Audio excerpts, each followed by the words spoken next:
sudah sajikan sebuah masalah, namun apapun masalahnya minumnya teh botol sosro gitu ya. Selalu hari masalah yang senuan jadi Smile Bus Solution. Biar apa? Iya betul, biar inspirasi gitu kan ya. Nomor 1 kita baca bareng-bareng soalnya. Salah satu bentuk nasionalisme seorang prajurit peta yakni Latif Hendradiningrat dan dibantu oleh Suhud saat proklamasi kemerdekaan Republik Indonesia yang dilaksanakan pada hari Jumat 17 Agustus 1945 tahun Masehi yang dibacakan oleh Soekarno dengan didampingi oleh Dr. Muhammad Hatta adalah bla bla bla A. Menyanyikan lagu kebangsaan Indonesia Raya yang diperkenalkan oleh W.R. Supratman pada tanggal 28 Oktober 1928 saat Kongres Pemuda II di Batavia. B. Pengibar bendera merah putih Sangsaka merah putih yang sudah dijahit oleh Fatmawati beberapa hari sebelumnya. C. Mengusulkan dan menandatangani teks proklamasi kemerdekaan Republik Indonesia.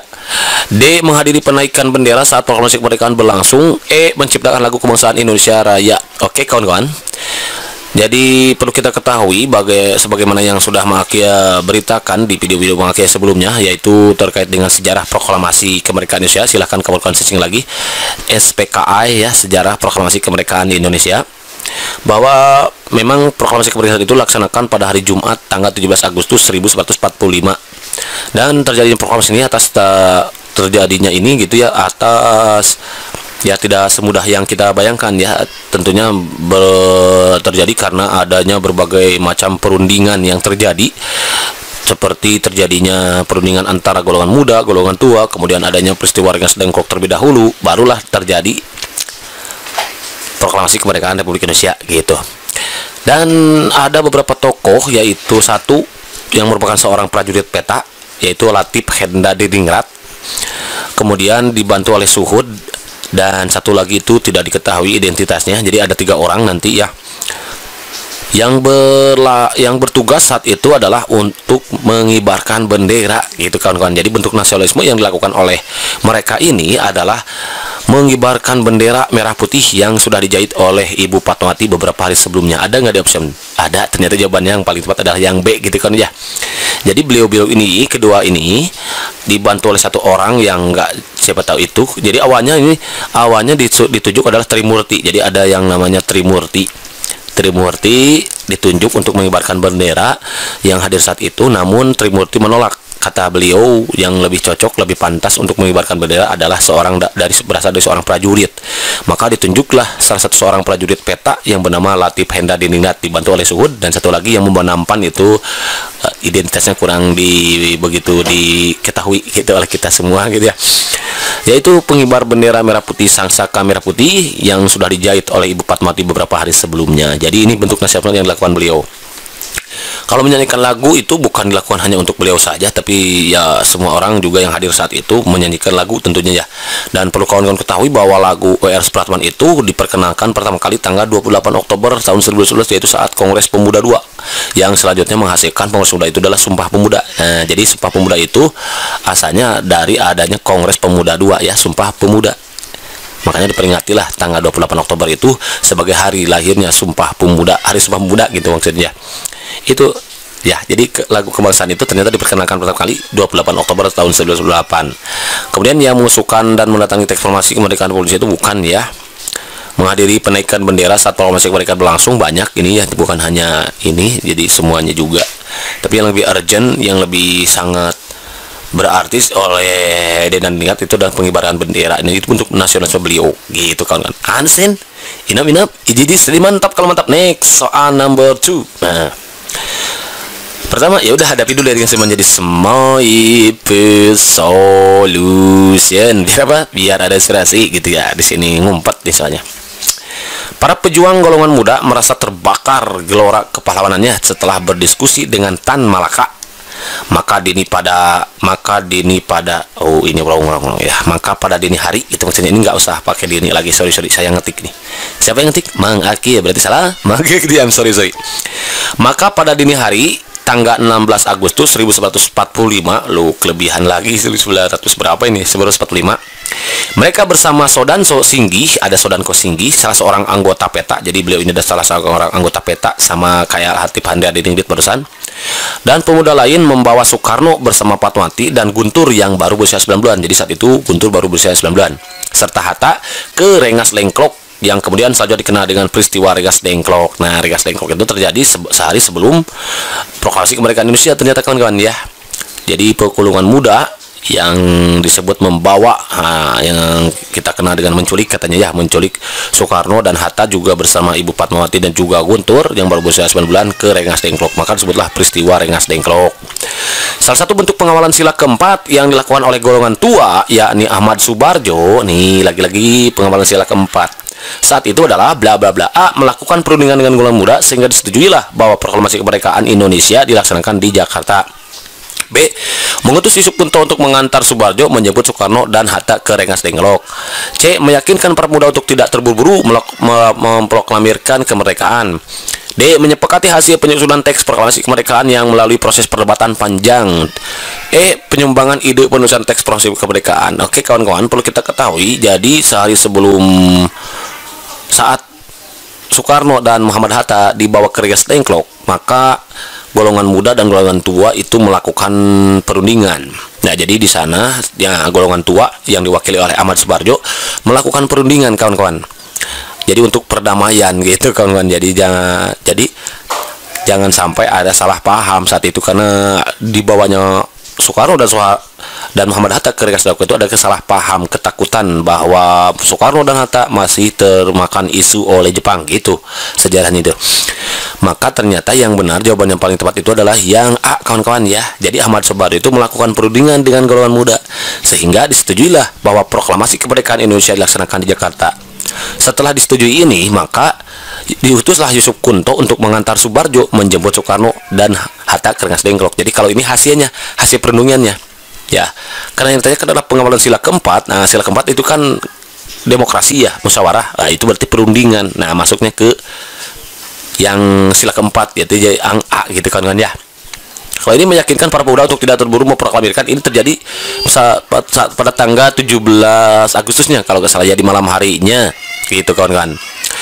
Kemudian menyepakati penyusunan teks proklamasi, enggak, itu menyumbangkan ide penulisan teks proklamasi juga bukan ya. Jadi jawaban yang paling tepat untuk soal nomor 2 ini adalah melakukan perundingan dengan golongan muda sehingga disetujuilah bahwa proklamasi kemerdekaan Indonesia dilaksanakan di Jakarta. Itulah H merupakan bentuk pencerminan sila keempat yang dilakukan oleh golongan tua, yakni Ahmad Subarjo bersama golongan muda gitu kan kawan. Ansen inap jadi mantap. Kalau mantap, next soal nomor 3 nih. Pertama ya udah kita hadapi dulu ya, cuma jadi Semoipus solution biar apa? Iya betul, biar inspirasi gitu kan ya. Salah satu bentuk pengawalan sila keempat, lagi-lagi sila keempat yang dilaksanakan oleh golongan tua dan golongan muda pada dini hari tanggal 17 Agustus 1945 yang berlangsung dari pukul 2 pagi sampai 4 adalah bla bla bla. Oh, ternyata kawan-kawan perlu kita ketahui, jadi terjadi apa nih? Ya, salah satu bentuk pengawalan sila keempat nih. Ada semacam apa ya, nanti coba kita lihat opsinya. A. Perundingan antara golongan tua dan golongan muda terkait penyusunan teks proklamasi kemerdekaan Indonesia. B. Perundingan agar pengibaran bendera pada proklamasi kemerdekaan dilaksanakan oleh seorang prajurit PETA. C. Mengusulkan agar dinyanyikan lagu kebangsaan Indonesia Raya saat bendera dikibarkan. D. Mengusulkan agar bendera merah putih yang sudah dijahit oleh Ibu Fatmawati dikibarkan pada pukul 10. E. Mengusulkan agar yang menandatangi teks proklamasi kemerdekaan Indonesia itu adalah Institut Soekarno dan Muhammad atas nama bangsa Indonesia. Oke kawan-kawan, perlu kita ketahui ternyata pada dini hari tanggal 17 Agustus malam Jumat berarti ya, itu terjadi perundingan kawan-kawan antara golongan muda dan golongan tua. Untuk apa? Untuk penyusunan teks proklamasi kemerdekaan Indonesia. Jadi di sini jawaban yang paling tepat adalah yang A. Perundingan berarti ini adalah musyawarah kawan-kawan. Musyawarah untuk mencapai mufakat. Kalau musyawarah berarti masuknya ke sila keempat. Jadi sebetulnya orang-orang terdahulu, para founder ya, jadi para pendiri bangsa ini gitu dulu, ternyata selalu melakukan perundingan kawan-kawan untuk memecahkan suatu masalah. Tidak ambil keputusan sendiri. Itu sebabnya makanya karya-karyanya abadi sampai sekarang gitu. Beda dengan kita enggak ya. Ngomong apa sih Maki ya. Oke gitu kawan-kawan, intinya ya, jadi ternyata perundingan itu masuk sila keempat, yaitu musyawarah. Jadi sebelum teks proklamasi dibuat, yang selanjutnya nanti diketik oleh Sayyidu Melik, kan? Sayyidu Melik yang ngetiknya nanti. Sayyidu Melik itu adalah orang yang mengetik naskah proklamasi. Nah, naskah ini adalah hasil perundingan antara golongan tua dan golongan muda. Jadi bukan hanya oleh satu orang gitu, tapi antara golongan tua dan golongan muda, pemikirannya, ide-idenya ditampung, kemudian terjadilah naskah proklamasi yang kita kenal sekarang ini gitu kawan-kawan ya. Understand? Idap tadi mantap ya. Kalau mantap, next number 4 nih, yang terakhir. Pertama ya udah kita hadapi dulu yang menjadi solution. Biar apa? Iya betul, biar inspirasi gitu kan ya. Berikut merupakan bentuk pengamalan sila ketiga. Nah, sekarang sila ketiga nih, yang pernah dilakukan oleh seorang tokoh proklamator Indonesia, Dr. Andes Muhammad Hatta, yang hasilnya abadi sampai saat ini adalah bla bla bla. A. Mengusulkan perubahan sila pertama dasar negara yang tercantum dalam Piagam Jakarta. B. Perundingan agar pengibaran bendera pada proklamasi kemerdekaan dilaksanakan oleh seorang prajurit peta. C. Mengusulkan agar dijadikan lagu kebangsaan Indonesia Raya saat di bendera dikebarkan. Oh, sama kayak barusan ya. D. Mengusulkan agar bendera merah putih yang sudah dijahit oleh Ibu Fatmawati dikebarkan pada pukul 10. E. Mengusulkan agar yang mendatangi teks proklamasi kemerdekaan Indonesia itu adalah Insinyur Soekarno dan Muhammad Hatta atas nama bangsa Indonesia. Oke, kawan-kawan, perlu kita ketahui bahwa ya saat itu sila, sebagaimana yang kita ketahui bahwa sila pertama yang kita kenal sekarang ini, yaitu ketuhanan yang Maha Esa, asalnya tidak bunyinya sudah seperti itu, melainkan ada kalimat setelahnya, yaitu dengan syariat menjalankan Islam, kalau nggak salah ya, dengan menjalankan syariat Islam kalau nggak salah. Jadi sila pertama di Piagam Jakarta saat itu, nah ada Piagam Jakarta kan 22 Juni 1945 itu kan Piagam Jakarta, yaitu sila kesatunya bunyinya asalnya ketuhanan yang Maha Esa dengan menjalankan syariat Islam. Nah, karena ada kata-kata itu di belakang, demi keutuhan NKRI ya, dan menjaga persatuan kesatuan, maka diusulkanlah perubahan sila pertama itu yang tercantum dalam Piagam Jakarta menjadi sila ketuhanan yang Maha Esa seperti yang kita kenal sekarang ini. Nah, ini merupakan bentuk pencerminan sila ketiga, jadi menjaga persatuan dan kesatuan demi utuhnya NKRI.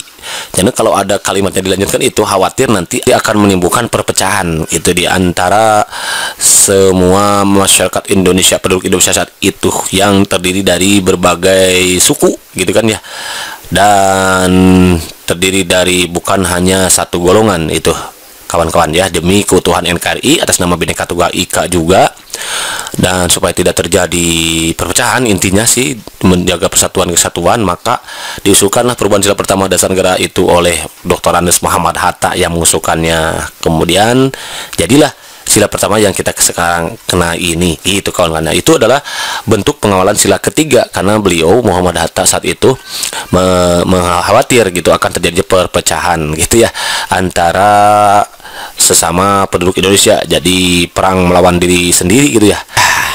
Oke kawan-kawan, barangkali ini saja dulu yang bisa diberikan kesempatan ini, mudah-mudahan bermanfaat dan sedikit menambah wawasan tambahan pengetahuan kawan-kawan. Semoga nanti dalam pelaksanaannya kawan-kawan diberikan kemudahan, diberikan kelancaran, dan kawan-kawan mendapatkan hasil yang memuaskan sesuai dengan apa yang diharapkan. Dan di samping usaha yang masih rajin dan rutin, agar kawan-kawan juga tidak lupa untuk memaksimalkan doa gitu ya, karena pelatihnya usaha tanpa adanya doa, jadi antara doa dan usaha harus seimbang. Okay, because time so everything for the please, alhamdulillah, alhamdulillah, thanks for watching, see you next video. Assalamualaikum warahmatullahi wabarakatuh.